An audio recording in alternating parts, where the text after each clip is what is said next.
뭐 부모님들의 양육을 지원하는 육아종합지원센터 이렇게 골고루 토론자님들이 참석하셨는데요. 아마 여러분들도 이것을 지금 보시면서 뭐 이렇게 하고 싶으신 말씀도 있으실 거고 질문도 있으실 거라는 생각이 듭니다. 그래서 그런 부분이 있으시면 그 채팅창에다가 올려주시면 여기 지금 여기 저희 담당하시는 분들이 나중에 그거를 좀 수합해서 이 토론자분들이나 발표자님들이 그것을 대답할 수 있도록 그렇게 도와주시면 고맙겠습니다. 일단 저희 이 주제가 저출산 문제와 어떻게 보면 보육 과제를 다루고 있습니다. 뭐 이 문제는 여러 번 이 저출생 이 문제는 그동안 너무나 많이 언급되어 왔고 심지어 이제 이것이 코로나 못지않은 큰 사회적인 재앙이 될 것이다라고 보통 말을 합니다. 그런데 이제 부모님이 되어야 될 분들은 아이를 낳지 않겠다라고 말을 합니다. 그래서 왜 아이를 낳지 않으려고 하시냐라고 하면 아이를 기르기 힘들다고 말합니다. 근데 그 아이를 기르기 힘들다라고 하는 것은 뭐 여러 가지 다양한 이유가 있겠지만 그 중에 큰 비중을 차지하는 것이 어떻게 보면 돌보기 힘들다라는 것이고 그런 측면에서 본다면 이 보육이 저출산 문제를 해결하는 아주 만병통치약 묘법은 아니지만 상당히 중요한 비중을 차지한다라고 볼 수가 있습니다. 그러한 관점에서 이제 오늘 그 발표자이신 공병호 교수님이 말씀하신 거는 이게 단지 그냥 그 소규모 어린이집의 어떤 인건비 문제라는 데 초점을 맞추기보다는 그 저출산 문제에 대한 그다음에 그것을 지원하기 위한 그 아이 그 출산을 지원하기 위한 국가의 책임이라는 어떻게 보면 큰 관점에서 그것이 왜 정당성을 가지는지 그리고 그것이 현실적으로 재정이나 이런 측면에서 볼 때 그렇게 불가능한 것도 아니고 아니라는 거. 그다음에 지금 현재 그 재원의 어떤 사용 방향 예산 사용의 방향이 되고 있는 그 국공립 시설 확충이라든가 이런 부분들이 그 실제로 지금 당장 필요한 그 공보육의 달성이라는 측면에서 볼 때 좀 이게 뭔가 국민과 아동 그다음에 부모를 차별하고 근데 재정의 어떤 지원이 이 어떤 공보육이라는 그 큰 목표에 비추어서 볼 때 뭔가 좀 문제가 있는 거 아니냐라는 지적을 두루두루 해주셨다라는 생각이 듭니다. 이 말씀에 대해서 토론자님들의 의견을 들어보도록 하겠습니다. 고루고루 오셨기 때문에 아마 다양한 의견을 좀 들어보실 수 있을 것 같은데요. 일단 토론 시간은 한 10분 정도 그렇게 배정이 되어 있습니다. 그래서 먼저 육아종합지원센터장 백소영 센터장님께서 토론하시도록 하겠습니다. 네, 제 얘기는 잘 들리실까요? 네, 앞서 공병호 교수님의 이제 발표를 저도 들으면서, 제가 글로 읽었을 때와 또 여기 현장에서 발제를 하시는 그 목소리로 들었을 때 사뭇 느껴지는 제 마음의 비장함, 또 정말 공감이 되어서 이제는 결단하고 이제는 실행해야 되겠구나라는 이제 마음을 좀 불러일으키시는 토론이었다는 느낌이 듭니다. 더불어 그 공감이 있었을 때 우리한테 결단도 실행도 만들어내기 때문에 제가 교수님이 말씀하시는 다양한 수치와 근거와 이제 이런 부분들은 이제 별대로 하고 이 안에서 우리는 왜 이 소규모 어린이집을 지원하여서 이것이 저출생 시대와 또 앞으로의 미래 보육 발전 계획에 어떤 영향이 있게 될 건지 우리 아이들의 입장에서 간단하게 토론문 읽어가면서 말씀드리도록 하겠습니다. 아까 이제 말씀을 하셨을 때, 토론하실 때는 좀 스킵했던 내용이 영유아 보육법 제3조와 4조에 대한 이야기입니다. 영유아 보육법 제3조는 보육 이념에 대한 이야기고 제4조는 책임에 대한 이야기를 합니다. 그런데 이제 이 이야기가 뭐 여러 가지의 내용의 대안보다도 저한테 또 육아종합지원센터에 있는 입장에서 또 우리가 이것을 어떻게 방향으로 읽어내야 되고 목적으로 갖추어야 되는지를 좀 설명하는 글이기에 잠깐 설명을 읽어드린다면 국가와 지방자치단체는 보호자와 함께입니다. 보호자와 함께 건전하게 보육할 책임을 지고 안전하고 쾌적한 환경에서 어떠한 종류의 차별도 받지 않고 영유아에게 최적의 보육 환경을 제공한다라는 절대적인 필요성이 전제되어 있다라는 것. 더불어 토론문에서 어떤 말씀도 같이 해주셨냐면 어떤 아이건 간에 선택의 어린이집 유형에 의한 국가의 지원이 차별이 있으면 안 된다. 요즘 우리는 공정사회를 많이 얘기하고 있고 차등, 차별에 대한 특히 이제 발제문에서도 토론문에서 얘기했던 것처럼 격차에 대한 이야기를 많이 하고 있는데 이 해석은 어떠한 유형에 관계없이 우리 아이들이 어느 곳에서든지 보육의 서비스가 질적 수준으로 동일하게 제공되어야 한다. 이 전제를 두고 있습니다. 저희 육아종합지원센터에서도 늘 같은 얘기를 반복해 드리고 있습니다. 아이가 어느 지역에 살든지 또는 어떠한 가정 환경과 형편에 있든지 양질의 보육을 균질하게 받을 수 있도록 국가와 성인들이 갖추어야 될 책임이 있다라는 생각을 갖고 있습니다. 이에 더불어 하나를 더 말씀을 드린다면 2017년 12월에 교육부에서는 출발선 평등을 위한 유아교육 혁신 방안을 발표하였습니다. 그래서 이 문재인 정부에서 어떤 교육 철학을 내놓았냐면 모든 아이는 우리 모두의 아이라는 이야기를 합니다. 여기에서 이제 모든 아이들에게 균등한 교육의 기회를 받을 수 있도록 하는 방안으로 유아가 중심이 되는 교육문화 조성 패러다임의 변화를 발표하였습니다. 모든 아이는 우리 모두의 아이라는 철학은 유아에만 한정하는 것이 아닙니다. 태어날 때부터 경험해야 할 모든 것들이 평등한 출발이어야 하지 않을까 생각합니다. 출발선 평등을 실천하고 경험하게 지원할 수 있는 곳, 과연 어느 기관일까요? 아마도 가정 어린이집이고 소규모 어린이집이 아닐까 생각이 듭니다. 영아보육은 민간 영역이 아닌 공공의 영역으로 그래서 인식이 되어야 합니다. 출발선의 평등을 만들어내는 공보육의 영역입니다. 이것이 저출생을 극복할 뿐만 아니라 이미 우리 아이들로 온 선물 같은 아이들을 보다 더 잘 키워낼 수 있는 보육 정책의 전략이자 방향이라고 생각합니다. 여기 계신 이제 모든 이제 보육 전문가 또 이 영상을 같이 보고 계신 모든 분들은 전문가이십니다. 그래서 전문가뿐만 아니라 비전문가인 우리 부모님들도 알다시피 생후 초기 3년이 우리 아이들 인생에 얼마나 중요한지를 공감하고 있습니다. 그래서 그 안에 어떠한 보육 만나는 성인마다의 반응적인 상호작용, 사회성, 정서 발달 이것이 이 생후 3년 안에가 얼마나 중요한 부분들을 그러면 누가 길러낼 것인가입니다. 육아종합지원센터에 있으면서 어떤 생각을 했냐면 자꾸 우리의 부모님들은 기관을 통한 대리 양육을 굉장히 더 선호하는 건 아닌가라는 생각을 합니다. 보호자로서의 역할을 충분히 감당하지 못하면서 누군가 길러주길 바라고 관찰되는 보육을 하고 있죠. 그럼에도 불구하고 우리 이제 가정 어린이집에서는 그 부분을 최적의 발달로 만들어내기 위한 최선의 노력을 하고 있습니다. 그야말로 전문가가 배치가 되어서 그렇게 아이들의 발달을 긍정적으로 적극적으로 지원할 사람이 가정 어린이집에는 매우 중요합니다. 질 높은 보육 누구나 받고 싶습니다. 그럼 과연 우리 가정 어린이집에서 그런 질 높은 보육을 할 수 있는 여건과 환경은 어떠한지 다시 한번 들여다보고 이에 정부는 인건비 지원 문제를 해결해서 보육의 공공성 강화 방향이 마련되는 것이 매우 시급하다라고 볼 수 있습니다.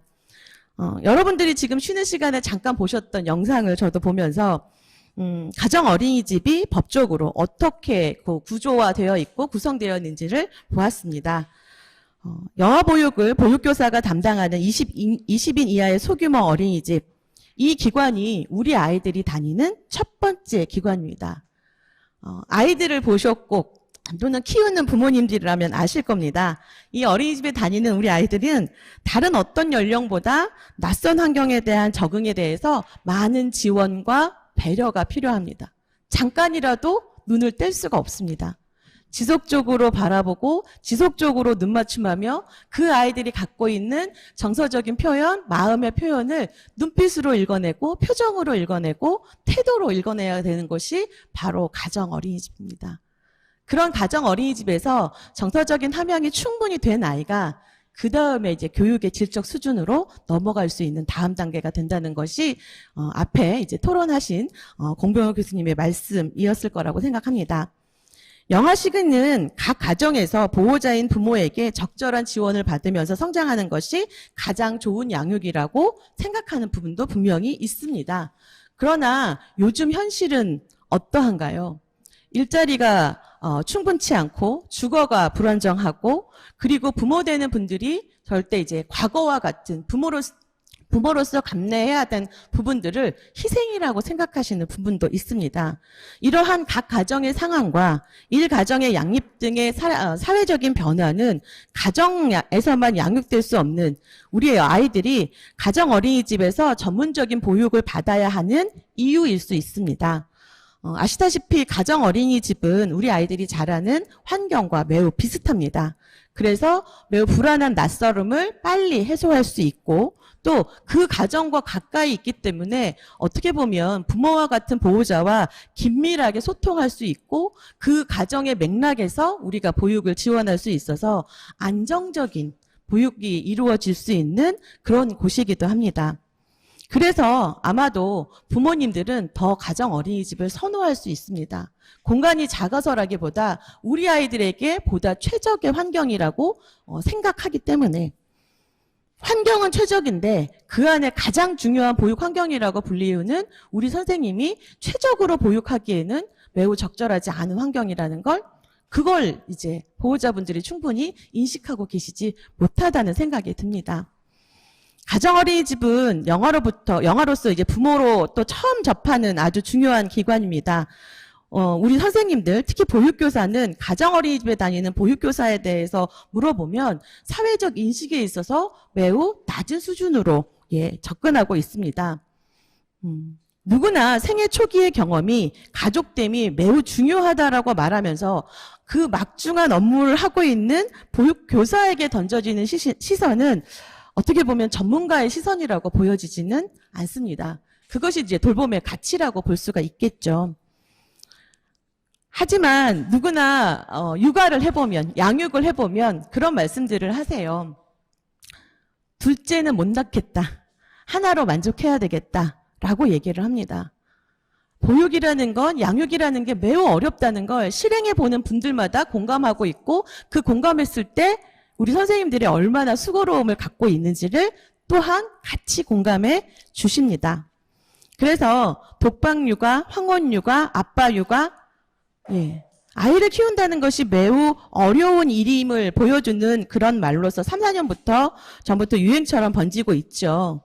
이 말은 육아의 어려움뿐만 아니라 육아를 하는 것은 아이에 대해 전적으로 책임진다는 것이고 할아버지 할머니가 없으면 아이를 낳을 생각을 하지 말아야 하는 아빠가 육아휴직을 내서 아이를 돌보는 것은 자신의 직장에서 더 이상 승진을 포기해야만 하는 그런 어려움이라는 게 우리 사회적인 인식입니다.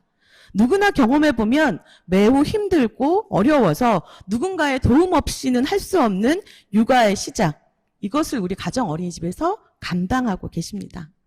그래서 우리 어린이집에서는 양육의 행복이, 양육의 보람이 강조되기보다 힘듦이 강조되는 이 사회 속에서 얼마나 아이 키우는 것이 행복한지, 보람된 일인지 부모로서 알게 하는 그런 역할도 하고 있습니다.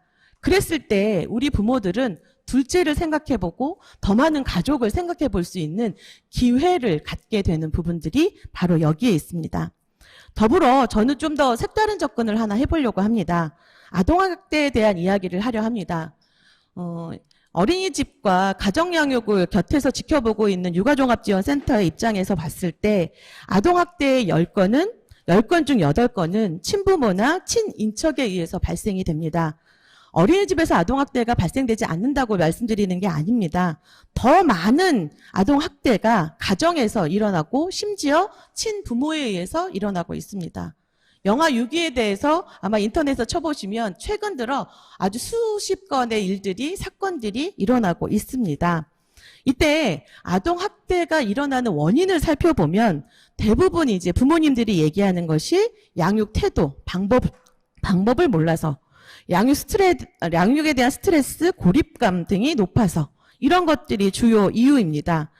양육 태도와 방법을 모르는 부모에게 교육을 또는 안내를 실시하고 부모가 느끼는 양육의 사회적 경제적 스트레스나 고립, 부부 또는 가족 갈등을 부모 상담을 통해서 해소하고 부모됨의 어려움을 공감하고 영유아 발달에 대한 이해를 지원하는 곳이 어디일까요? 예, 우리 아이들을 보내는 바로 그곳입니다. 가정 어린이집이 될 수 있습니다. 태어나서 아낌없이 사랑받기에도 부족할 판에 이러한 아동학대의 현황은 우리 아이들을 잘 관찰하고 아동학대를 발견하고 그리고 가정과의 면담을 통해서 양육으로 인한 아동학대 발생 여부를 찾아서 가장 최적의 적절한 지원을 할 수 있는 곳이 가정 어린이집입니다. 그러려면 우리 교사들이 관찰할 수 있는 역량, 시간, 확보됨이 너무 중요한 거고요.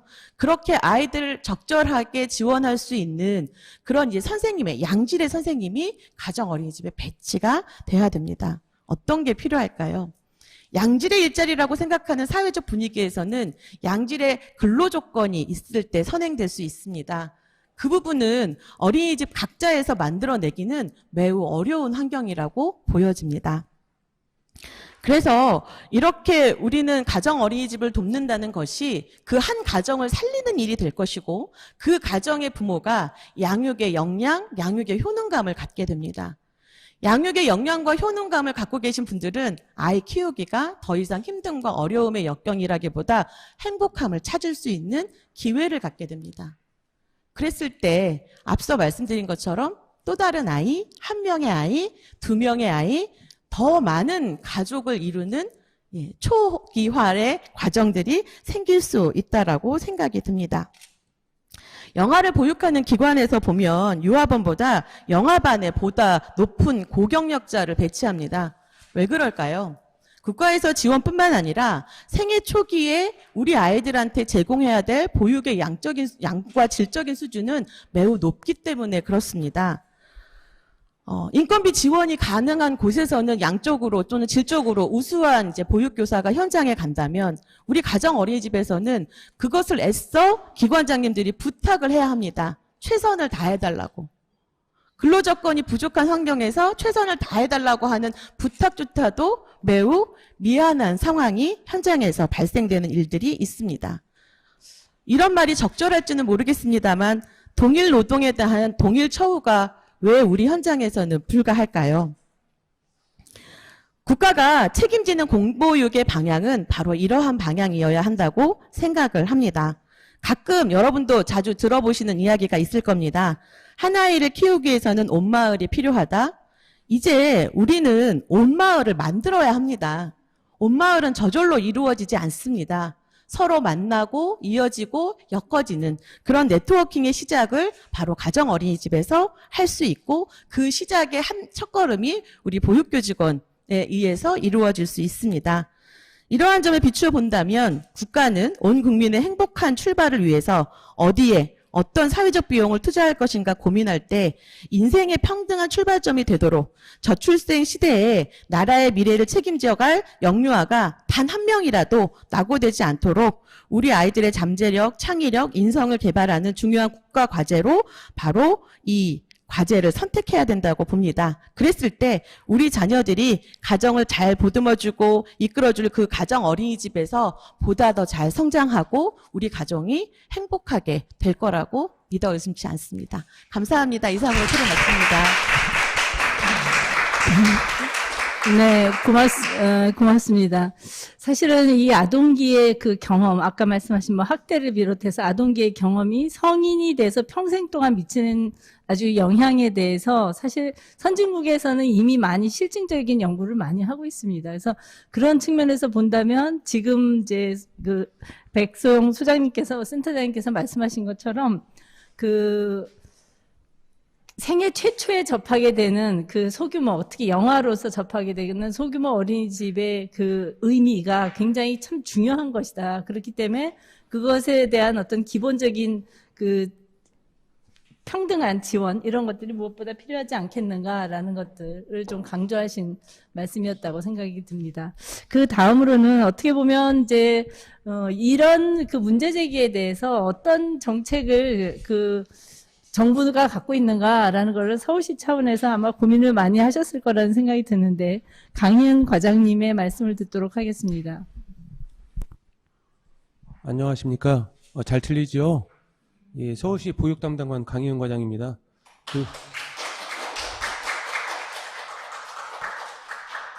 제가 시간을 지키려고요. 그 스마트폰으로 지금 타이머로 시간을 재고 있습니다. 그리고 이렇게 귀한 또 어떻게 보면 그 막중한 자리에 그 저를 불러주신 우리 한가연의 존경하는 강원미 회장님, 또 서금희 부회장님, 그리고 우리 서가연의 이임순 회장님께 감사하다는 말씀을 드립니다. 다른 분들이 이제 문제 제기를 하는데요. 좀 전에 우리 그 좌장님께서 말씀하신 것처럼 저는 공무원이다 보니까 국가 전체는 아니지만 서울시에서 문제를 아는 것도 중요하지만 그것보다는 해결해 나가는 게 중요하죠. 정책을 어떻게 수립하고 집행하고 실질적으로 성과가 나와서 현장에서 체감할 수 있도록 하는 게 중요할 것 같아서요. 사실 큰 부담을 느끼지만 또 이게 그 저희 서울시가 당연히 해둘 일이니까 그런 관점에서 말씀을 좀 드리도록 하겠습니다. 시간이 그 많지 않아서 좀 빠른 속도로 얘기를 하겠습니다. 제가 이제 이 토론에 나올 때요, 어떤 말씀을 드릴까 고민을 많이 했겠지 않겠습니까? 제가 이제 고민하다가 느낀 게 제가 1월 달에 이제 보육과장으로 왔는데요. 그때부터 현장을 한 70군데를 방문을 했어요. 현장에서 평생을 보육에 헌신하신 분들께 보고 느낀 바를 진솔하게 말하는 것이 가장 중요하겠다는 생각에서 진솔하게 제가 이제 주말에 토론문을 썼거든요. 그걸 말씀을 드리도록 하겠습니다. 제가 이제 68년생인데요. 제가 어디에서 태어났을까요? 가정에서 태어났겠죠. 그리고 제가 98년에 결혼했어요. 가정을 이루었겠죠. 그리고 제가 아들, 딸을 낳았는데요. 제 기억이 맞다면 확실히 맞습니다. 어릴 때가 가장 중요하다는 생각에 쉽지 않은 살림에 아들, 딸한테 제일 비싸다는 파스트로 우유를 먹였어요. 이것이 의미하는 바는 뭐냐면 같은 기간이지만 어릴 때가 가장 중요하다. 3살 버릇이 80까지 간다. 어린이집 입장에서 보면 영아를 전문으로 담당하는 가정 어린이집이 한 사람의 인생에 그리고 우리나라의 미래에 가장 중요하다는 그런 말을 시사하고 있지 않나는 생각이 듭니다. 자꾸 박수 치면 제가 얘기할 시간 줄어드니까요. 그냥 박수는 마지막에 한 번만 부탁을 드리겠습니다. 사실 저는 보육에 대해서 잘 모르고요. 열정도 있긴 있습니다만 저보다는 현장에서 평생을 바치신 분들이 더 열정과 전문성이 높지만 제가 담당 공무원이니까 그런 관점에서 서울시 어린이집의 현황, 어떤 문제점, 원인, 그리고 마지막 대안 중심으로 좀 얘기를 하도록 하겠습니다. 서울시 어린이집이 몇 개 정도 있냐면은요, 이게 계속 줄고 있어요. 그리고 7월 말 기준으로는 한 5,100개 정도가 돼요. 이 중에서 가정 어린이집이 33%를 차지를 합니다. 3분의 1이죠. 셋 중에 하나는 가정 어린이집이라는 것을 의미를 하고 있습니다. 그런데 폐원 현황을 보면은요, 최근에 서울시의 어린이집이 500개씩 없어져요. 그런데 그 절반 이상이 60%가 가정 어린이집이에요. 가정 어린이집에 위기가 있다는 거고요. 특별히 전체 어린이집에 위기가 있다는 건데 가정 어린이집이 가장 크게 심각한 상황인데요. 아까 우리 교수님도 말씀하셨나요? 위기라는 것은 이제 위험하다는 데인저러스하고 기회라는 opportunity라는 의미의 합성어죠. 그래서 이 상황에서 정부하고 또 정치하고 또 현장에 계신 분들이 힘을 합쳐서 역량을 선택과 집중해서 위기를 돌파를 해야 될 것 같은데요. 위기가 초래되는 가장 큰 원인은 뭘까요? 간단하죠. 지출보다 수입이 적다는 거죠. 그렇죠? 지출의 대부분은 인건비겠죠. 아까 80% 정도가 인건비라고 얘기를 한 것 같고요. 세 번째가 이제 가정 어린이집의 특성인데요. 이거 뭐 잘 아시니까 제가 목차만 얘기하겠습니다. 가정 어린이집의 가장 큰 특징은 집에서 가깝다는 거죠. 이게 특별한 장점이죠. 부모님들이 아이를 맡기고 출퇴근해야 되는데 가까운 것이 중요하죠. 두 번째는 아이들이 살아가는 또 평생 살 가정하고 구조가 가장 비슷하다는 거죠.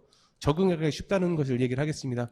가정 어린이집은 작죠. 규모 경제가 작용이 안 되는데 사실은 이 좁은 공간이 약점인 것 같지만 서로 소통이 잘 되고 상호작용을 하고 원장님 교사분들이 사랑으로 돌본다는 우리 강점이죠.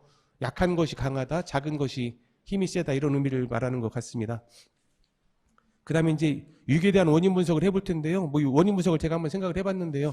지금 코로나 때문에 문제가 많아요. 그렇죠? 근데 사실은 코로나가 문제가 아니고요. 코로나가 해결이 되면 정부는 이제 코로나를 명목으로 지원을 할 수가 없어요. 사실 코로나가 문제가 아니고 저출생이 문제죠. 저출생이 어찌 보면 모든 문제의 가장 큰 부분을 차지하고 저출생을 해결하면 대부분의 것들 해결되는데 사실 저출생에 가장 큰 영향을 미치는 것이 보육이라는 생각이 듭니다. 뭐 잘 아시다시피 작년 기준으로 전국은 0.83명이죠. 출생률이. 서울은 몇 명일까요? 0.64죠. 뭐 중랑구 같은 경우는 서울에서 외곽인데요. 거기에서 전세금을 빼면 의정부 가서 집을 산답니다. 그렇죠. 그래서 어린이집 보면 뭐 1년 사이에 10개씩 없어지는 거죠. 저출생 같은 경우는 가장 큰 문제인데요. 저출생을 초래하는 원인은 대학생들이 졸업을 했는데 일자리가 없어요. 어렵게 취직을 했어요. 근데 근무 여건이 가혹해요. 워라밸이 안 되는 거죠. 어떻게 또 결혼을 하려고 집을 마련하려고 했더니 집값이 비싸요. 또 결혼해가지고 아이를 낳으려고 했더니 교육비가 비싸요. 다양한 원인이 있죠. 근데 사실 가장 큰 원인 중에 하나는 제 아내도 그랬습니다만은 아이를 키우는 게 힘든 거죠. 옛날하고 달리. 근데 보육이 저출생에 있어서 차지하는 원인이 좀 크다. 그 얘기는 뒤집어 말하면 보육 문제를 잘 해결하면 저출생 문제를 해결할 수 있고 사회의, 정치의, 경제의 모든 문제를 상당 부분 해소할 수 있다. 보육이 답이다. 뭐 이렇게도 얘기를 할 수 있을 걸로 생각이 듭니다. 그 보육 환경 중에서 가장 중요한 것은 원장 선생님이 행복해야 교사가 행복하고 교사가 행복해야 아이가 행복하고 아이가 행복해야 부모님이 믿고 바뀔 수 있고 그래 아이를 낳고 사회가 바뀌는데 결국 이제 그 부분이 중요한 부분인가 하는 생각이 듭니다. 아까 이제 영아수당 얘기도 나왔었는데요. 뭐 저희 과가 영아수당 담당 부서예요. 복지부에서 이제 하라고 하면 저희는 해야 되는데요. 가만히 생각을 해봅니다. 50만 원씩 주면 아이를 부모님이 그것 때문에 볼까? 또 만약 그것 때문에 부모님이 아이를 보는 게 평생에 있어서 아이한테 의미가 있을까? 이렇게 돈을 쏟아붓는 정책이 바람직한 정책일까? 비용 대비 효과가 높을까? 글쎄요, 저는 좀 그렇지 않다고 봅니다. 우리 홍 과장님 오셨으면 좀 더 직접적으로 말씀을 드렸을 텐데 이거에 대해서는 현장 의견 한번 좀 들어보시고 정책이라는 게 뭐 결정도 할 수가 있지만 또 바꿀 수도 있는 거죠. 그런 생각이 좀 듭니다. 그리고 이제 그 아까도 뭐 유부통합 얘기 나왔는데요. 가정어린이집은 이제 유치원하고 좀 다르죠. 연령대가. 근데 이제 유부통합에서 말하는 건 뭐냐면 왜 민간 어린이집이나 국공립 어린이집이 유부통합 얘기 나오냐면 교육부가 유치원을 지원하는 것보다 여러 제약은 있겠지만 복지부가 어린이집을 지원하는 것이 어렵다. 근데 공무원은 어렵다고 얘기할 게 아니라 어떻게 해결할까? 그걸 이제 정치하고 협력해서 대안을 마련하는 게 필요하지 않나 하는 생각이 들고요. 그리고 이제 가정교사 어린이집 처우 부분을 좀 말씀을 드리겠는데요. 뭐 부모님 입장에서는 어린이집이 고마울 것 같아요. 시도 때도 없이 아이를 봐주잖아요. 그렇죠. 그런데 이제 그걸 고마워해야 되는데 또 그렇게 생각 안 하는 경우가 있어요. 우리 선생님들도 사람이니까 당연히 리프레시를 취해야 되고 그래야 학년 말 학년 초에 교실도 새로 꾸미고 연구도 해서 더 잘 가르칠 수가 있어야 되는데 뭐 졸업식 하고도 또 학년 말 방학을 하고도 또 출근해야 되고 그래서 유치원만큼 방학은 없더라도 최소한 학년 말 학년 초에 휴가라도 해서 좀 쉴 수 있는 이런 구조가 필요하지 않나 생각이 들고요. 그리고 부모님들께서도 우리 소중한 아이를 부모님이 둘 보기도 힘든데 더 많이 보시는 이 보육교직원에 대해서 감사하는 어떤 사고의 전환 이런 것도 필요하지 않는 생각이 들고요. 제일 중요한 것은 보수 문제인 것 같습니다. 제가 공무원이잖아요. 1년이 지나면 보수가 올라가게요, 안 올라가게요? 올라가죠. 호봉제가 적용이 되는 거죠. 그리고 당연히 연차가 지나가게 되면 능력이 상승하잖아요. 그러면 그만큼 보수가 올라가야 되잖아요. 근데 1년차하고 10년차하고 똑같이 최저임금을 적용한다? 이건 뭔가 이게 좀 잘못된 것 같아요. 그래서 뭐 복지부도 한계가 있겠지만 제도적 차원으로 예산적 차원으로 접근해서 그 보육교사의 인건비를 현실에 맞게 연차별로 상승시킬 수 있는 구조 이런 게 필요하지 않나는 생각이 들고요. 참고로 베이비뉴스에서 이게 특집 기사가 나왔더라고요. 제가 이걸 보고서 저희 부서에서 노력을 해서 복지부에 5월 달에는 이거 건의를 했어요. 예. 복지부 공문 한번 찾아보시면 나올 것 같습니다. 이제 몇 가지 사실 원인 얘기하면서 대책도 말씀드렸는데요. 대책을 좀 빠른 속도로 말씀을 드리겠습니다. 저출생 위해서 이제 여러 가지 보육 환경을 개선해야 되는데요. 금년하고 내년이 굉장히 중요한 시기죠. 왜 중요하죠? 선거가 있죠. 대통령 선거가 있어요. 광역지자체장 선거가 있습니다. 기초지자체장 선거도 있어요. 의원님 선거도 있어요. 선거가 엄청 많죠. 정치인들은 저희 공무원하고 달리 현장의 목소리에 더 민감하고요. 현장을 다 아세요. 그래서 우리 한가연에서 내년에는 그냥 그럴듯한 보기 좋은 공약을 내놓는 분이 아니라 진짜로 문제점에 대해서 인식하고 공감하고 그걸 해결할 의지가 있는 분, 또 후보들이 그런 의지를 가질 수 있도록 충분하게 인풋을 시켜주셨으면 어떤가 하는 생각이 듭니다. 저희 서울시도 당연히 노력을 하겠습니다. 제가 잠깐만 여기 계신 분들께 한번 소개해드릴게요. 저랑 같이 오신 분이 있는데 한번 일어서 보실래요, 전혜영 주무관님? 굉장히 부담스러워하시는데요. 안 일어서도 돼요. 저랑 같이 오셨는데 저희과 그 예산을 담당하시는데 저희과 예산이 2조입니다. 그런데 혼자서 한 1조 8천억을 담당하시는데요. 지난 3, 4월 달에도 이런 때 박수를 한번 쳐주세요.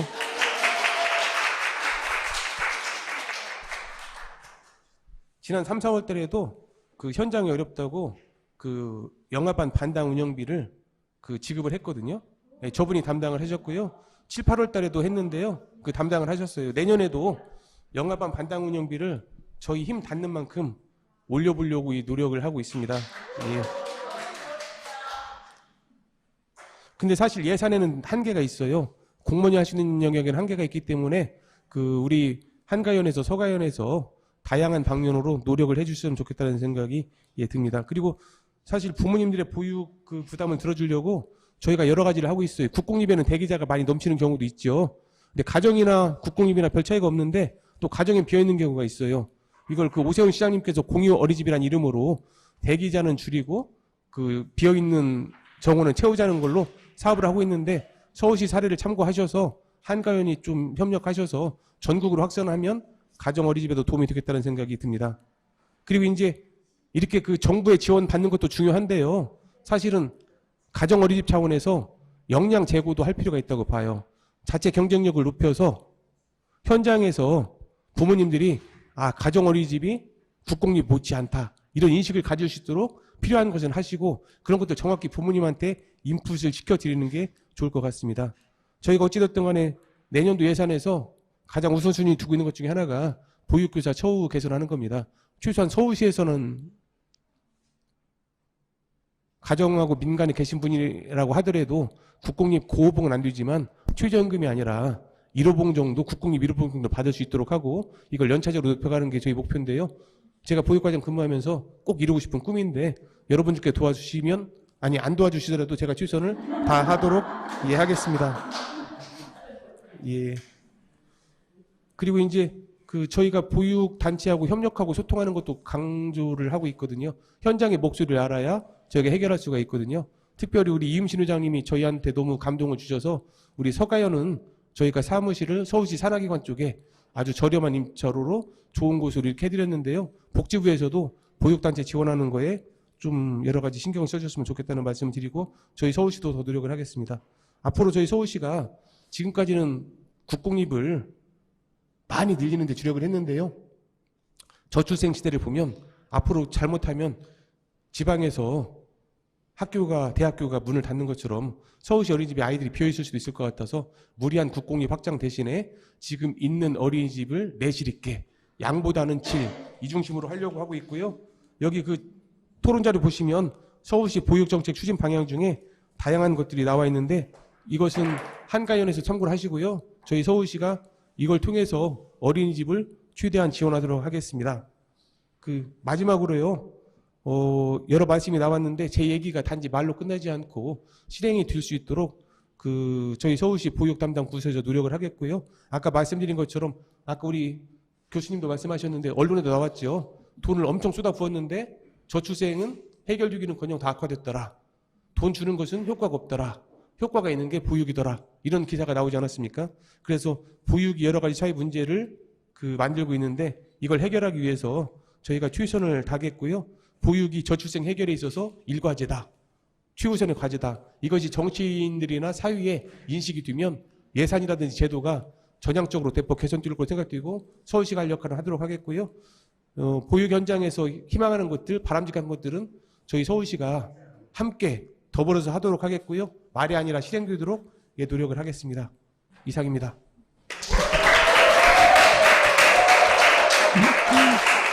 네. 아니, 제가 그동안 좀 봐왔던 공무원님들하고 좀 다른 말씀을, 이게 어떻게 보면 육아를 직접 하시고, 또 어떻게 보면 이런 정책이 가장 중요한 게 어떻게 현장의 목소리를 들어서 그 문제를 해결해 주는 것이 사실은 여기 보육 교직원님들을 위한 것이라기보다는 거기에서 보육을 하고 있는 아동에게 양질의 보육을 하기 위해서 절대적으로 필요한 거잖아요. 근데 그 소통을 적극적으로 하시겠다고 하니까 굉장히 이런 것들을 다른 지자체에서도 좀 이렇게 벤치마킹 하는 식으로 해서 확산되면 좋겠다라는 생각이 듭니다. 근데 저는 좀 그런 생각이 드는데 2조 가까이 그 예산을 쓰는 서울시에서 얼마 동안 거기 그 자리를 유지하고 계셔요. 그러니까 이게 뭐냐면 공무원이 자꾸 이동을 하는 것도 저희들이 볼 때는 굉장히 이 정책 일관성을 좀 유지하지 못하게 하는 경우가 있는데 보통 한 어느 정도 근무를 하십니까? 그러니까 1년 정도 근무하고 또 가시고 그러니까 이게 사람의 문제가 아니라 어떤 일관된 정책으로서 남도록 하는 게 굉장히 저는 중요할 거라는 생각이 듭니다.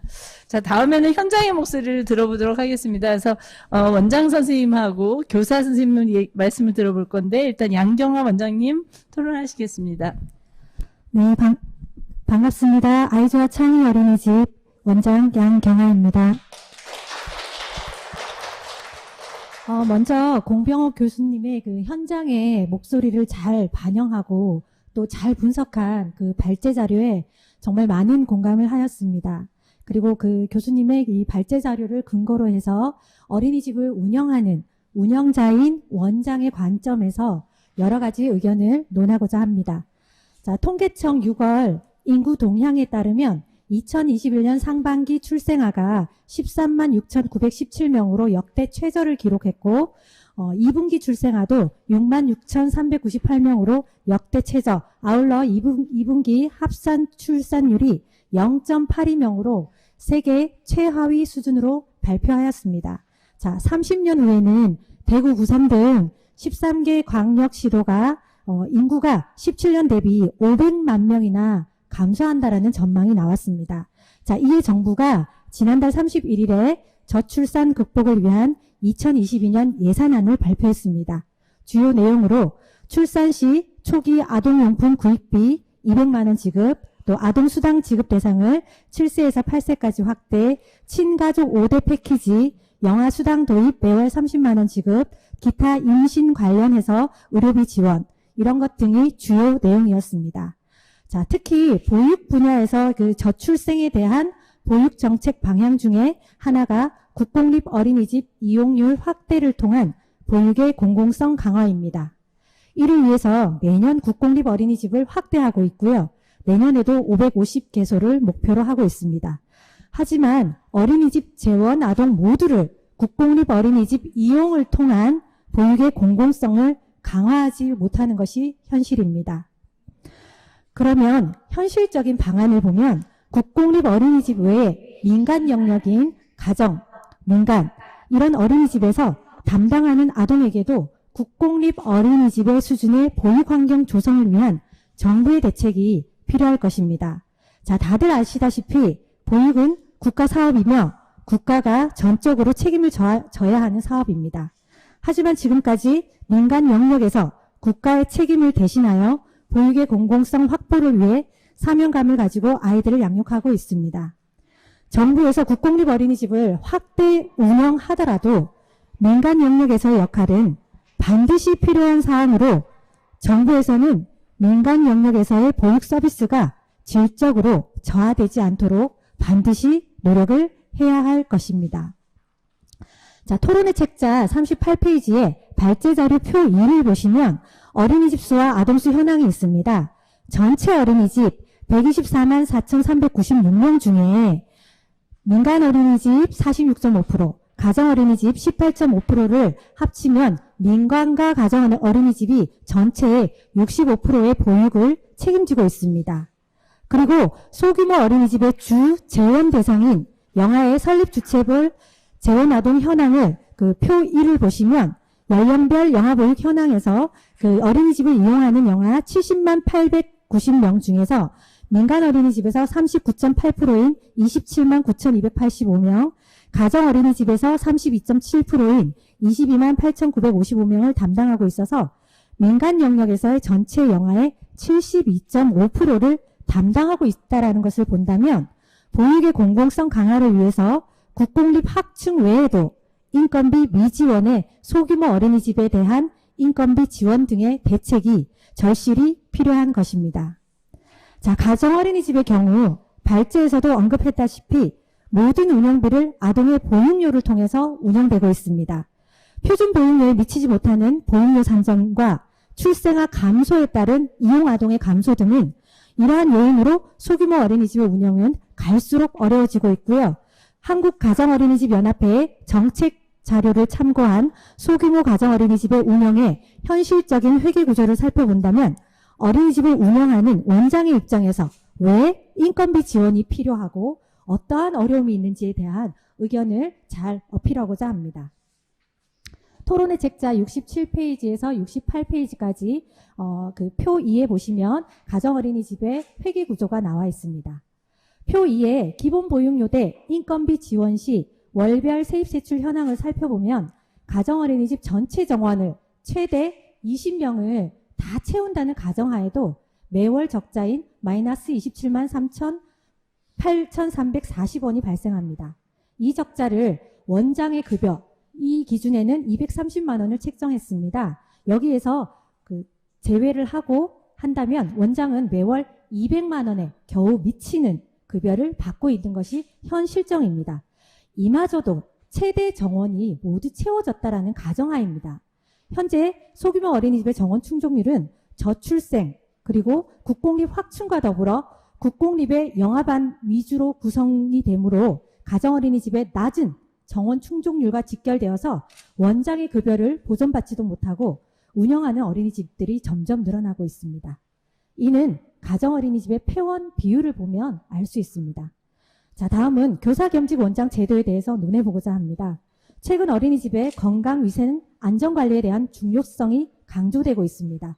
발제 자료에 보시면 원장의 많은 업무를 나열하고 있습니다. 그 업무량, 이 고유 업무량에도 불구하고 이 업무량의 2배 이상이 늘어나고 있습니다.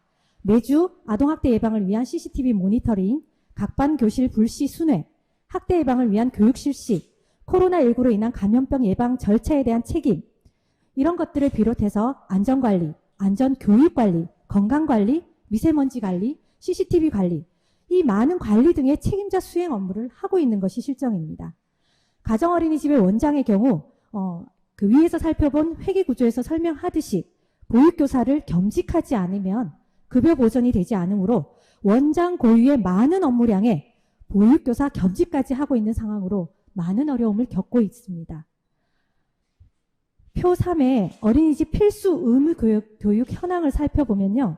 어린이집에서 매년 필수 의무 교육을 30개 이상의 과정을 이수를 해야 합니다. 이게 최소한의 이수 기준입니다.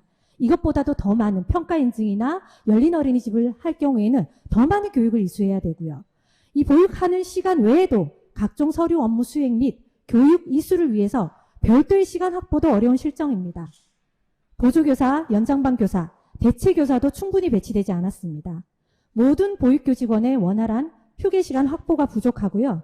또한 노동법에 근거한 연월차 사용의 원칙은 보육교직원이 실제로 사용하고 싶을 때 사용해야 한다라고 명시되어 있지만 어린이집의 공휴일 제외 연중 무휴 운영 원칙과 대체 공휴일 또한 맞벌이 부모들의 요구도에 따라 운영해야 되는 상황이 대체교사가 미확보될 경우에는 연월차 사용이 안 될 경우도 허다한 것이 현실입니다.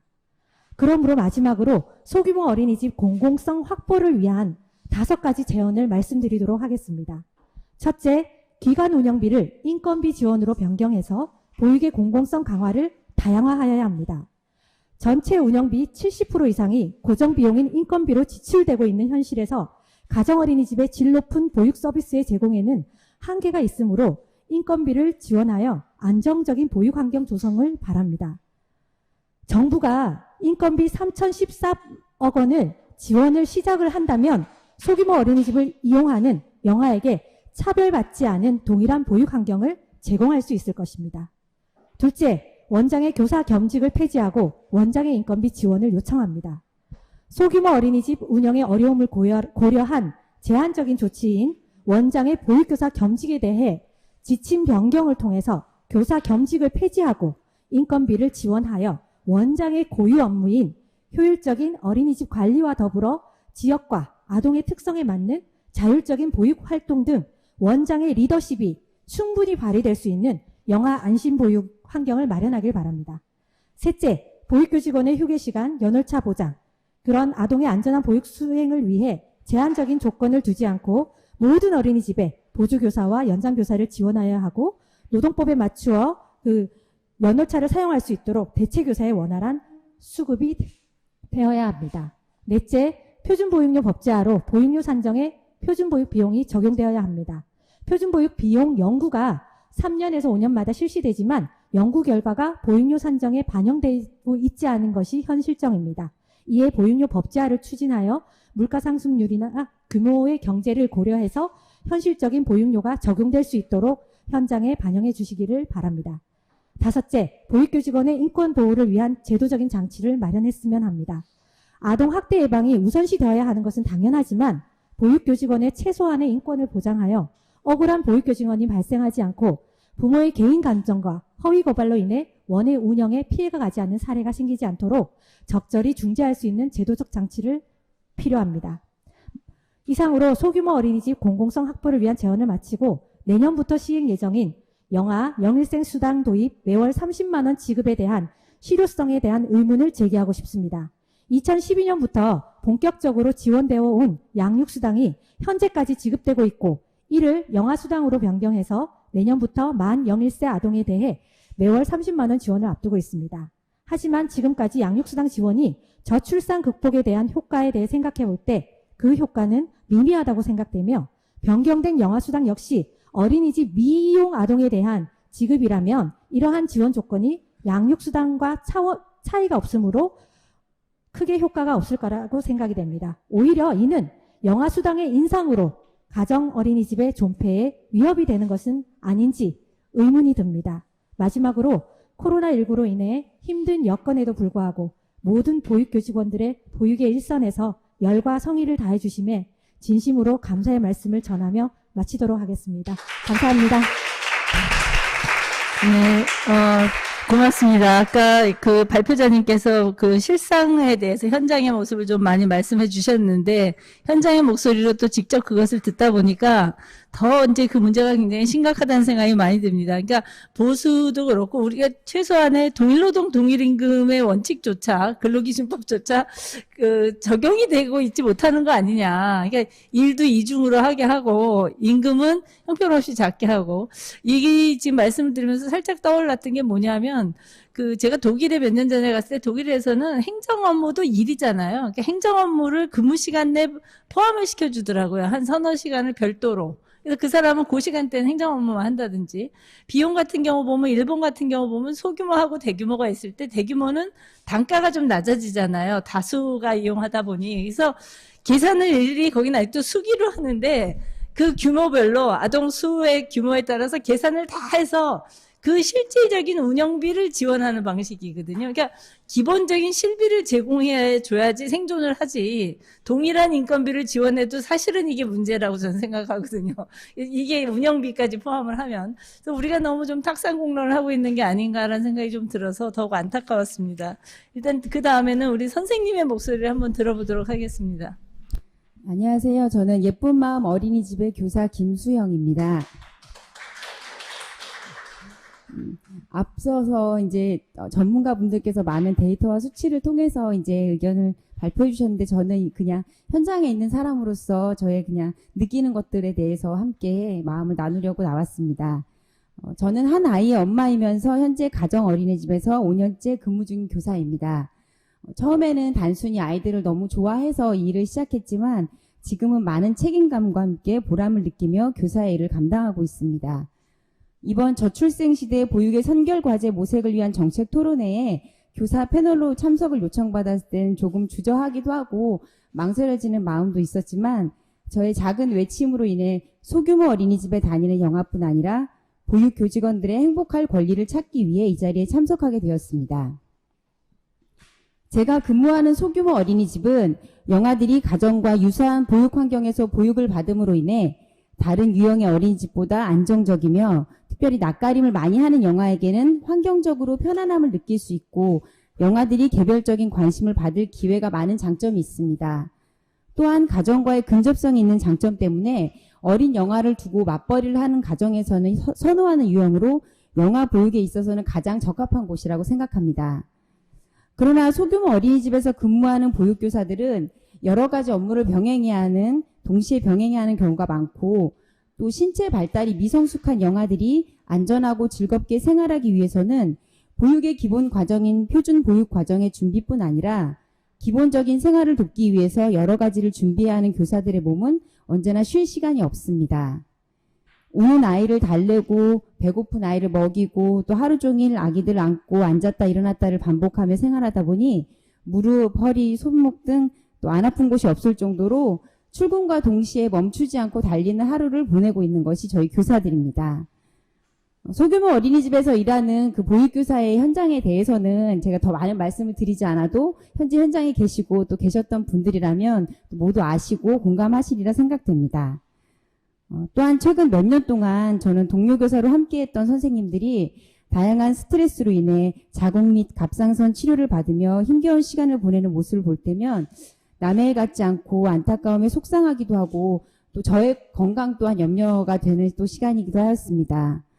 이렇게 내 몸을 아끼지 않고 일하는 교사가 바로 저희 소규모 어린이집에서 근무하고 있는 영아 보육 교사들입니다. 저희 영아 교사들은 인간의 전 생애에서 매우 짧은 시기인 영아기의 전인적인 성장 발달을 돕기 위해 책임감을 가지고 그 역할을 사랑과 헌신으로 감당하며 영아들을 위해 세심한 배려를 아끼지 않고 있습니다.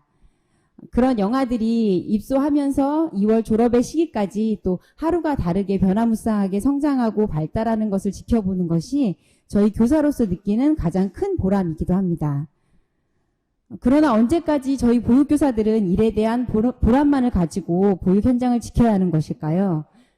사회나 정부는 보육 정책의 중요성을 강조하면서도 보육 정책은 수요자 중심의 보육 서비스에만 관심을 기울이고 정작 보육 현장을 책임지는 교사들에게 정당한 대우나 지원을 하지 않는 것에 대해 허탈감을 느끼곤 합니다. 보육 서비스의 주체는 보육시설, 어린이집이며 보육시설의 안정이 없이는 보육의 질을 높일 수 없다고 생각합니다.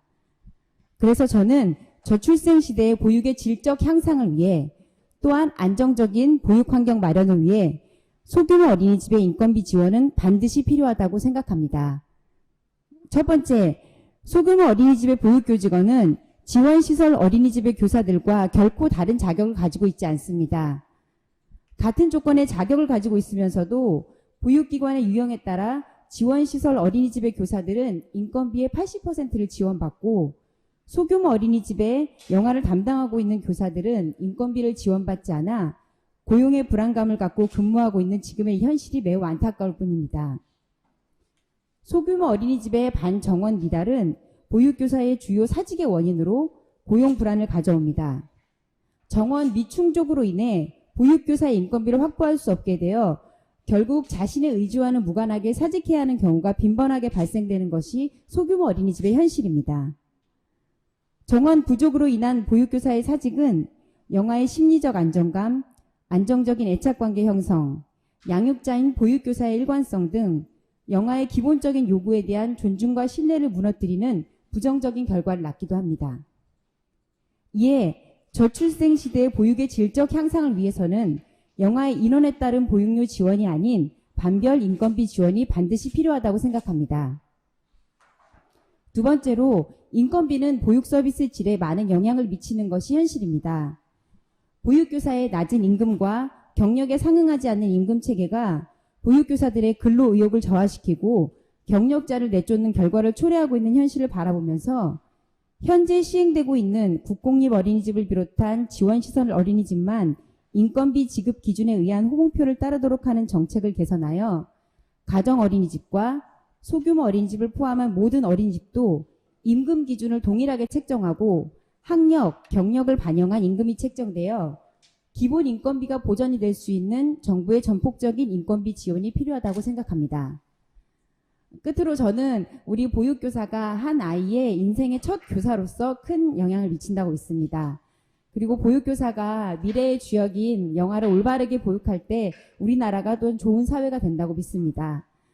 누군가 알아주지 않았을 때에도 최선을 다해왔던 일이고 누군가 알아주기 시작해서 희망을 품게 되었고 또 누군가 알아주어 이 보람된 일이 앞으로도 지속되기를 간절히 바라봅니다.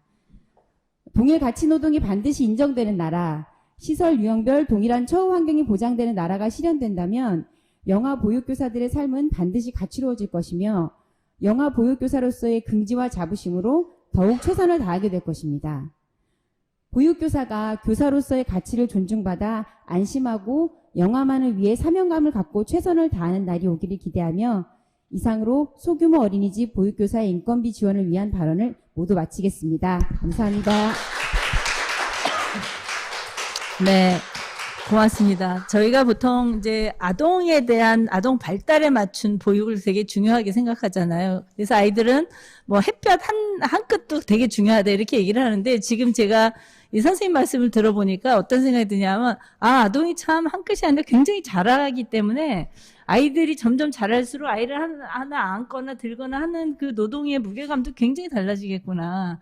막상 이제 뛰어다니고 혼자 노는 아이가 되면 사실 아이를 이렇게 안거나 하는 일은 상대적으로 줄어들 수 있고 그래서 아동의 발달 단계에 따른 어떤 보육 노동의 어떤 그 무게감 거기에 대한 어떤 제대로 된 어떤 대가 이런 것들은 정말 반드시 지원되는 것이 필요하다라는 생각이 좀 새삼 들었습니다.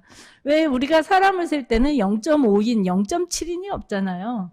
그럼 아이들이 제대로 안 왔다 하더라도 한 명이 있으면 한 사람이 있어야지 돌볼 수 있는 거잖아요. 그러니까 그런 관점에서 이 어떤 휴먼 서비스라는 거를 좀 고려하는 게 무엇보다 중요하지 않느냐라는 생각이 다시 들었습니다.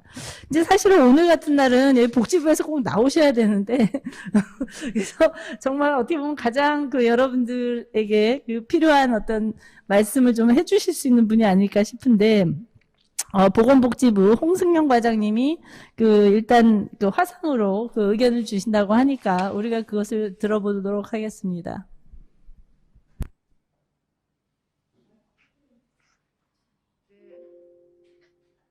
안녕하세요. 보건복지부 보육사업기획과장입니다. 잘 들리시나요? 들리시나요? 들리시나요? 네. 네네.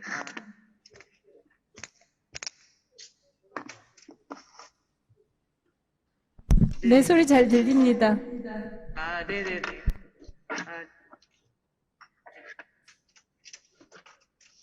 현장에서 함께 하지 못해서 죄송합니다.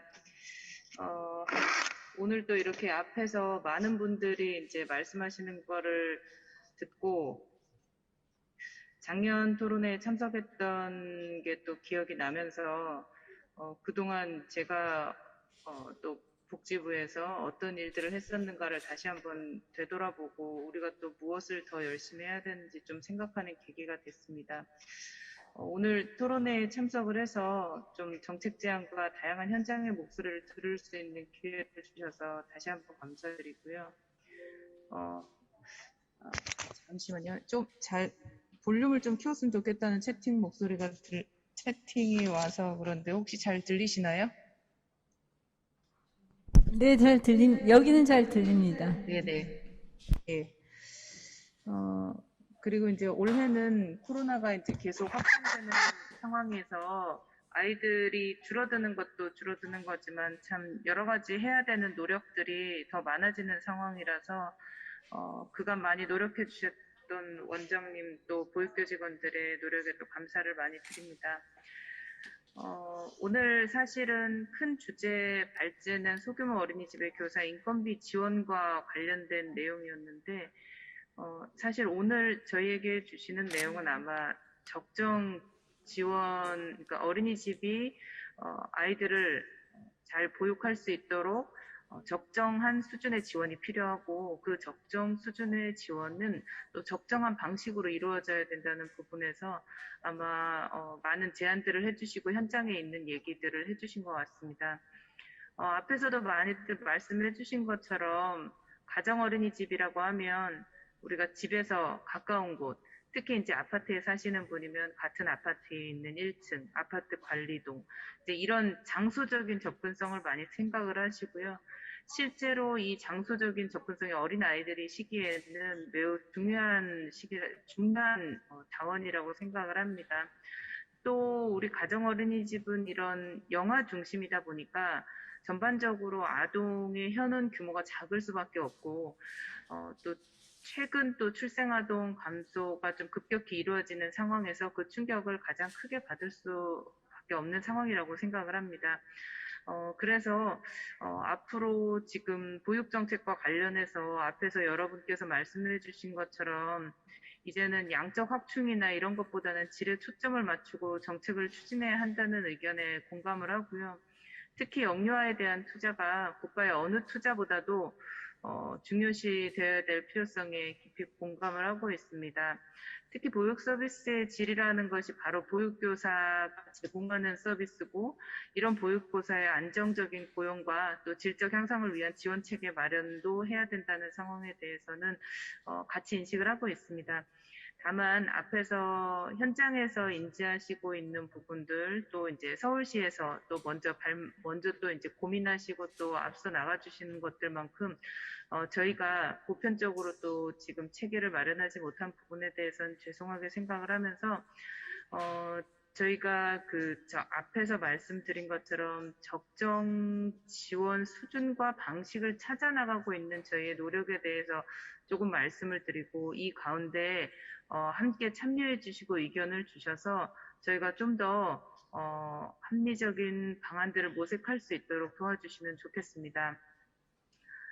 앞서 이제 발제하신 교수님께서 말씀해 주셨던 것처럼 저희가 이제 표준보육 비용이라는 것을 항상 근거로 많은 예산과 어린이집 운영의 지원의 근거들을 마련을 하고 있습니다. 실제로 표준보육 비용은 조사된 지는 꽤 오래 지났지만 앞서 말씀 주신 것처럼 사실 주기가 고정돼 있지도 않았었고, 또 이것이 이제 매년 또 업데이트 되거나 이런 부분들이 아닌 상황 가운데에서 저희가 이제 19년에 3주기 조사를 법제화하는 법적 근거를 정비를 했고요.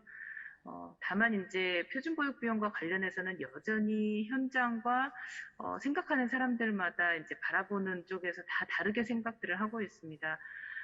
표준보육 비용은 모든 어린이집에서 보육 서비스를 제공하는 데 소요되는 모든 비용을 넣었다라고 생각하시는 분도 있는가 하면, 실제로 저희가 표준보육 비용을 조사할 때는 정부에서 별도로 사업을 통해서 선정해서 지원하는 보조교사라든가 지자체 특수시책이라든가 대체교사, 그리고 각종 교사에게 직접 지원되는 비용들은 사실 제외되고, 이런 비용들을 제외한 이제 인건비, 급간식 재료비, 교재교구비, 시설설비비, 관리운영비 등을 포함하여서 실제로 보육료 수준을 결정하는데 근거로 많이 사용을 하고 있습니다. 다행스러운 것은 이제 19년도에 3년 주기의 조사가 법제화가 되면서 절차들이 사실은 확립이 됐습니다. 이때 19년도 조사가 법제화된 이후로 처음 실시되는 조사가 내년에 있을 계획이고요. 22년도에 실제로 조사를 하기 위해서는 올해 말까지 조사 계획을 수립을 해야 합니다.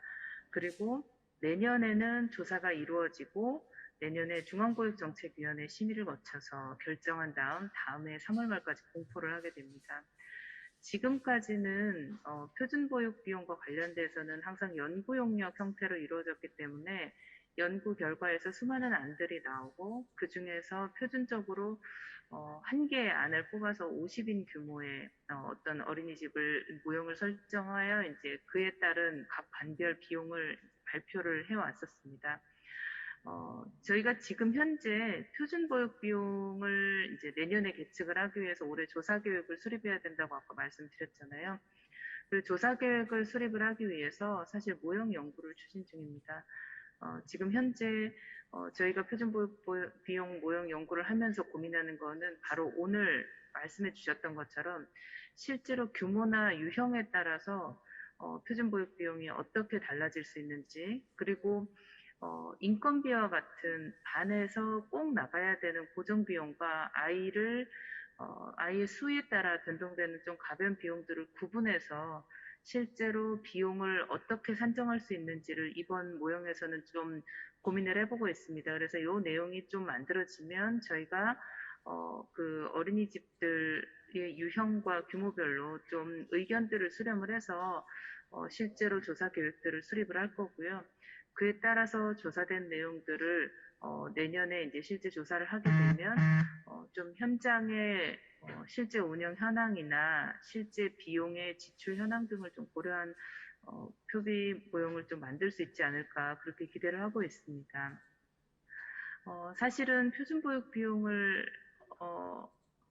저희가 이제 이렇게 모형을 연구하고 조사를 할 때 있어서 적정한 요소들이 다 들어가야 되는 부분들도 꼭 필요하지만 앞으로 어떻게 지원을 해야 할까 이 부분이 중요하기 때문에 이러한 결과들을 토대로 나오는 지원 체계에 대해서도 같이 많은 의견을 주시면 저희가 오늘 주셨던 이야기들처럼 방식들을 좀 더 세부적으로 고민하도록 하겠습니다.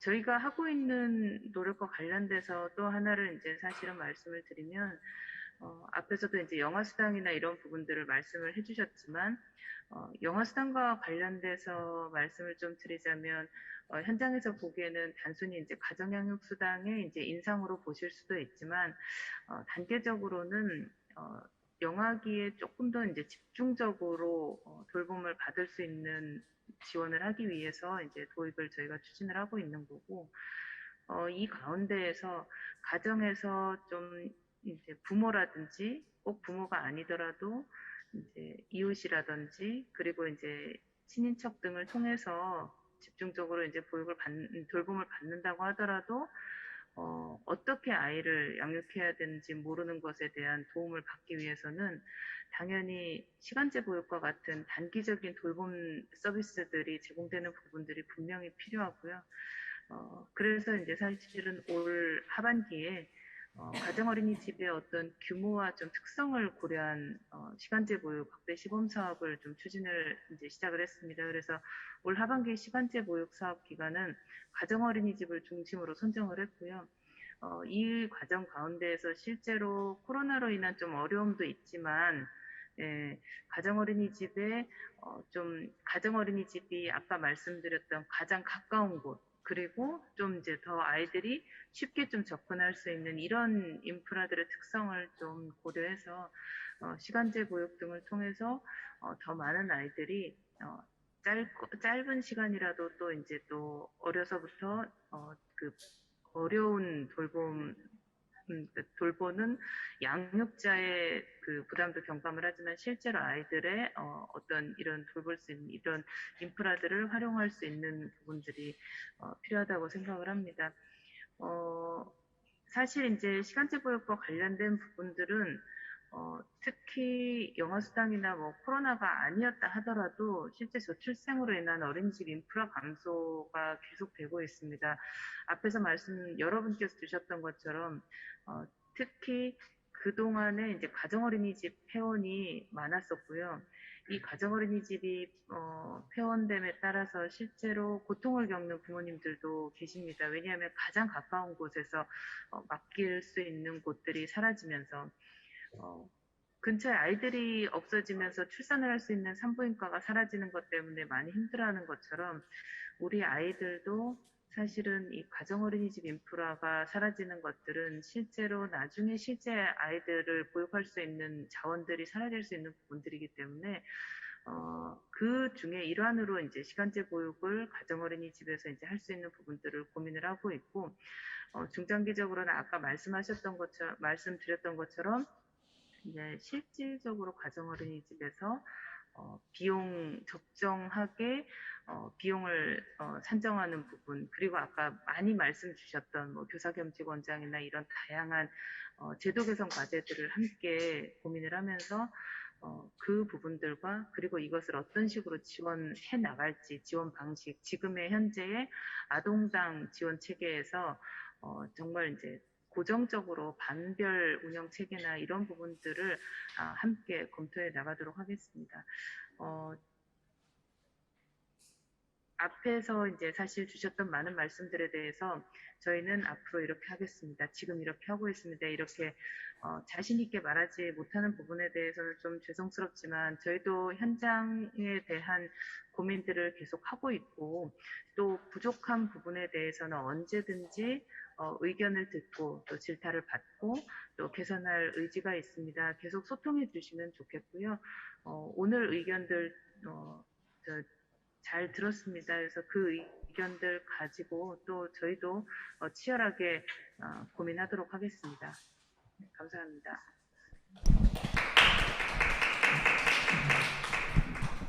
네, 고맙습니다.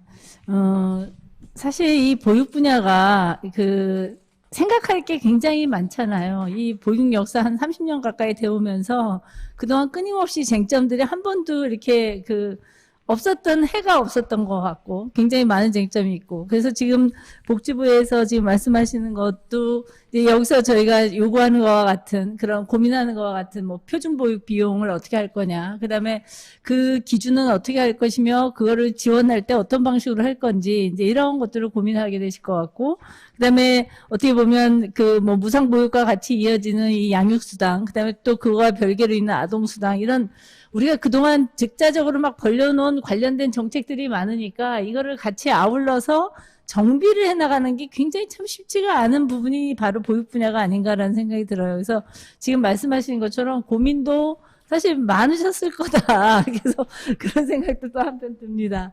아무튼 감사드리고요. 그래서 이제 저희가 오늘 토론 발표자와 또 그다음에 그에 대한 토론 5분의 토론을 다 들었습니다. 그리고 여러분들 채팅창에 이제 올라온 걸 제가 좀 이렇게 받았는데 보니까 이제 거의 어떻게 보면 지금 여기서 말씀하신 현장의 목소리나 여기 토론자분들 발표자님들이 말씀하신 내용들에 거의 맞습니다. 그렇게 해야 됩니다.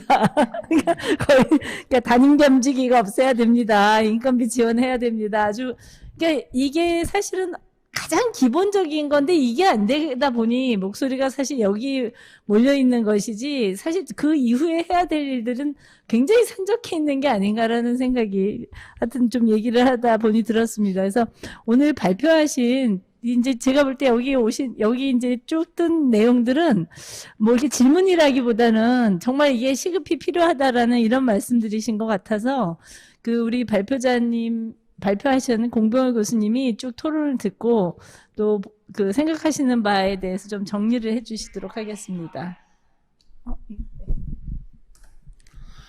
네, 여러분들 장시간 수고가 많으신데요. 예, 대체적으로 뭐 저 발표에 대해서 어떤 뭐 비판적인 그런 것보다는 응원의 메시지가 많은 것 같고요. 그다음에 토론하시는 분들도 제 발표에 부족했던 부분을 보충해서 이렇게 해주셔서 감사의 말씀을 올립니다. 그리고 뭐 아까 뭐 서울시도 그렇지만 우리 보건복지부에서도 제가 원고에 썼던 그런 내용들을 물론 뭐 이미 검토를 하고 계셨겠지만 여러 가지를 갖다가 참고를 하시겠다고 하는 그런 말씀 감사드립니다. 근데 이제 제가 드리고 싶은 말씀은 참 정책을 수립한다는 것이 상당히 어렵습니다. 우리 여기 지금 서울특별시 보육 담당관이신 강 과장님도 나와 계시지만 말씀은 아까 그렇게 막 하셨지만 사실 이 정책 수립이라는 것이 재정이 꼭 반드시 필요하고 그 재정을 확보한다는 그런 문제가 있기 때문에 그렇게 쉽게 얘기할 수 있는 그런 상황은 아니라는 건 알고 있습니다. 그래서 제가 오늘도 이런 것들이 필요한데 현황이 어떻고 정책이 어떻게 돼 있고 그럼 재정 확보는 어떻게 하면 되는가 하는 얘기를 그냥 윤곽을 갖다가 대체적인 수준에서 말씀을 드렸는데 그 한계가 있다 보니까 결국 한계가 있을 때는 어떻게 합니까? 우선순위를 정해야 되겠죠? 근데 우선순위 정할 때는 우리 일반적입니다. 그거는 뭐 꼭 국가뿐만 아니라 개인적으로도 중요하고도 시급한 거를 먼저 돈을 쓸 수밖에 없겠죠. 그게 정책에 반영이 되는 거고 행정으로 연결되는 겁니다. 자, 그런 의미에서 볼 때 오늘의 주제에서 인건비 미지원 어린이집에 대한 교사 인건비 지원의 그런 그 당위성이라든가 중요하고도 시급하다는 얘기는 제가 말씀을 드렸고요. 이것도 굳이 따지면은 또 영아반하고 유아반의 인건비 지원 뭐 80%, 30% 돼 있는데 오늘은 80%를 위주로 말씀을 드렸지만 30%에 해당되는 유아 그 미지원 어린이집의 인건비 지원도 그 다음 또 차례로 또 얘기가 돼야 되고 동시에 얘기가 되어야 될 가능성도 높습니다. 그래서 그렇게 되면 또 재정이 좀 추가로 되는데 오늘 제가 이렇게 한정돼서 말씀드린 이유는 정책에는 그런 순서가 있기 때문에 재정 확보를 염두에 두면서 하다 보면은 그 순서를 정할 수밖에 없고 또 그것은 항상 불평등을 초래할 수밖에 없다. 그리고 불만이 나올 수밖에 없다. 이런 한계성을 서로 인정하면서 서로 허리띠를 졸라매고 점진적으로 접근하는 그런 자세가 필요하다는 겁니다. 그 교사 겸직 원장 제도에 대해서도 얘기했는데 우리 그 채팅창에 교사 겸직 원장 제도에 대해서도 의견들이 제법 올라온 걸로 제가 이렇게 확인을 했는데요. 그럼 여기에도 뭐냐면은 교사 겸직을 안 시키고 한다면은 추가 교사에 대한 임금이 반드시 상정이 돼야 될 것이고 또 그러다 보면은 원장 임금은 어떻게 하느냐. 근데 원장 임금을 어떤 수준에서 어떻게 정할 것이냐. 이거 하려면 이거 골치 아플 겁니다. 교사보다는 그래도 다소 나아야 되지 않겠느냐. 그러면 또 뭐 국공립에서는 교사보다 임금 적은 원장도 있다. 그럼 경력대로 그렇게 하면 그렇게 된다. 그러면은 소규모 어린이집이나 뭐 이런 데서 그러면 우리 가정 어린이집에 원장 겸직에 있어서 그 경력으로 인정할 것이냐. 이거는 뭐 대부분이 경력이 많은 분들이 계시기 때문에 그런 복잡한 얘기를 하면 안 되기 때문에 그래서 이런 거 할 때는 편리한 게 하나 있습니다. 시범 운영이라는 것이 있습니다. 뭐 서울시도 그렇고 어디든 다 시범 운영들을 하기 때문에 시범 운영을 해서 그런 것들의 효과성 같은 거를 검증을 하고 자 이게 확대되면 어느 정도의 재정이 필요할 것인가를 하고 재정을 확보할 수 있는 어떤 그런 그 방법을 갖다 연구를 하고 뭐 그런 것이 사실은 기본적인 정책 수립에 있어서는 반드시 필요해서 아마 아까 보건복지부의 과장님도 그것을 고민하고 계시는 걸로 그렇게 알고 있습니다.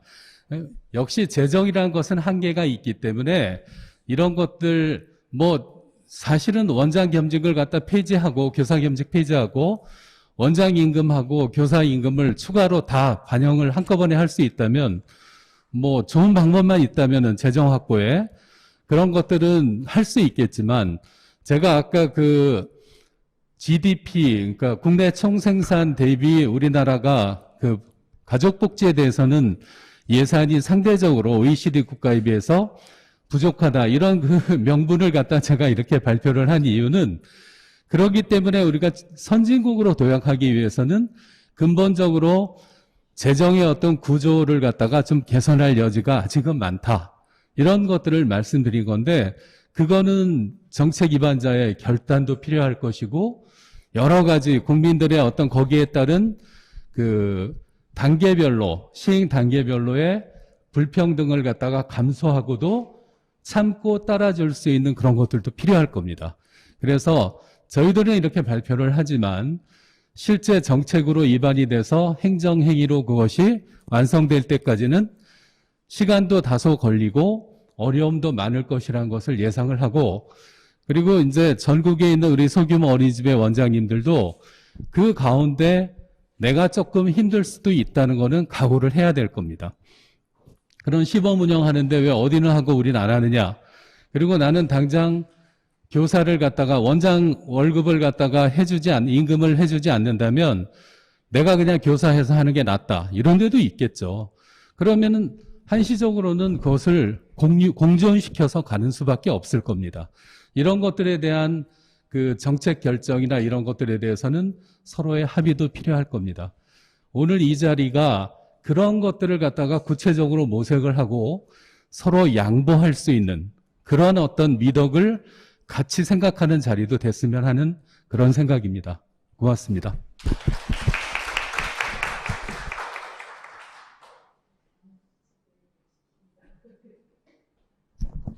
네, 말씀 잘 들었습니다. 제가 사실 이런 토론에 그동안 상당히 오랫동안 여러 번 공 교수님도 그렇고 저도 그렇고 참여를 했는데 하면서도 살짝 좀 답답한 것은 뭐냐면 이런 말을 우리가 얼마나 오랫동안 했나 이런 생각이 들어요. 진짜 뭐 짧아도 10년은 충분히 계속해서 이런 얘기를 하지 않았나. 그래서 나온 결과가 이제 지금인가 뭐 이제 이런 그래도 진전은 했기 때문에 그런 건가 이런 생각이 드는데 저도 그냥 이제 마무리하는 말로서 뭐 저의 생각을 간단하게 잠깐 말씀드리면 저 일단 기준이 좀 필요할 것 같아요. 지원에서 아까 복지부에서 저희 얘기를 듣는다 그랬는데 이제 여러 두루두루 왜 80%고 뭐는 왜 30%인지 저는 솔직히 말씀드리면 그 기준을 모르겠어요. 그러니까 이게 그럼 60%도 될 수 있고 70%도 될 수 있는 거고 90%도 될 수 있는 거잖아요. 내가 좀 더 쓰면 90%, 내가 좀 더 안 쓰면 뭐 20% 하겠다라고 하는 이거는 어떻게 보면 그냥 딜을 하는 게 아니라 아까 말씀드린 것처럼 서비스를 제공하는 데 필요한 실제 비용을 국가가 그거를 메워주는 게 공보유기인 거거든요. 그렇지 않으면 민간이 시장에서 마음껏 자기가 알아서 서비스를 제공하지 뭐하러 이 어떤 공보유기 틀 안에 들어옵니까? 그래서 그렇다고 한다면 그 기준이라는 게 내가 주고 싶은 마음에서의 30%, 70%, 80%가 아니라 왜 그것이 80%, 90%, 20%가 되는지를 분명한 기준을 갖고 말하는 게 필요하다라는 거고 오늘의 대주제와 문제 관련해서 마무리를 하면 사실은 이 아동이 그렇게 소중하잖아요. 저출생이라는 게 뭐 대재앙이라고 해서 아동이 그렇게 소중하면 적어도 아동을 차별하면 안 된다는 거예요. 아이들이 국공립에 가 있든 민간에 가 있든 소규모에 가 있든 아동을 차별하면 안 되는 거고 우리는 인종 차별하면 안 된다, 여성 차별하면 안 된다, 노인 차별하면 안 된다라고 얘기하잖아요. 아동도 차별하면 안 되는데 어느 시설을 이용하는 거 갖고 차별을 하면 안 되는데 더 나아가서 선생님들을 차별하는 거잖아요. 내가 오늘이라도 당장 국공립시설에 가면 나는 지원을 받을 수 있고 여기 있을 때는 난 지원을 받을 수가 없는 거예요. 그러니까 서비스 질과 상관없이 그렇게 된다는 것 자체가 사실 차별인데 저는 특히 임금 문제와 관련해서는 정말 한 가지만 말씀드리고 싶어요. 입장을 바꿔놓고 생각해 볼 때 정말 10년 동안 호봉 한 번 안 오르면서 계속해서 일한다고 한다면 당신은 그 자리에 계속 있겠는가. 그러니까 내가 받아들일 수 있는 거를 상대방한테도 요구하고 적어도 그게 개인의 관계가 아니라 국가가 할 때는 국민을 대상으로 해서 공정함과 나도 그 얘기를 하면 나도 그렇게 할 수 있겠다라는 수준에서 어떤 지원 정책을 하는 것이 맞는 게 아닌가라는 생각이 듭니다. 그래서 오늘 토론에는 뭐 열띠기는 했지만 여전히 좀 아쉬움과 과제가 공동훈 교수님 말씀하신 것처럼 많이 있는 부분이 아닌가 생각합니다. 끝까지 전국에서 이렇게 힘들게 화상으로 참여해 주신 원장님들, 교사님들 다들 감사드립니다. 이것으로 마치도록 하겠습니다.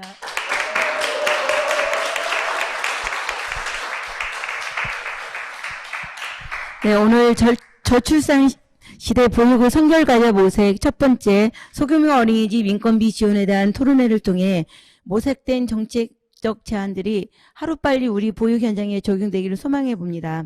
이상으로 한국가정어린이집연합회 2021년 저출생 시대 보육의 선결과제 모색 첫 번째 소규모 어린이집 인건비 지원에 대한 토론회를 모두 마치도록 하겠습니다. 긴 시간 토론해 주신 모든 분들께 진심으로 감사드립니다. 여러분 수고하신 토론에 참여한 분들께 감사의 큰 박수 부탁드립니다.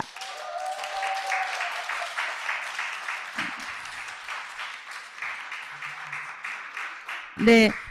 그리고 끝까지 함께해 주신 회원 여러분 진심으로 감사드립니다. 빠른 시일 내에 얼굴을 마주할 날이 오기를 기대하겠습니다. 감사합니다. 잠시 우리 오늘 참석하신 토론자님과 회장님 기념 촬영이 있겠습니다.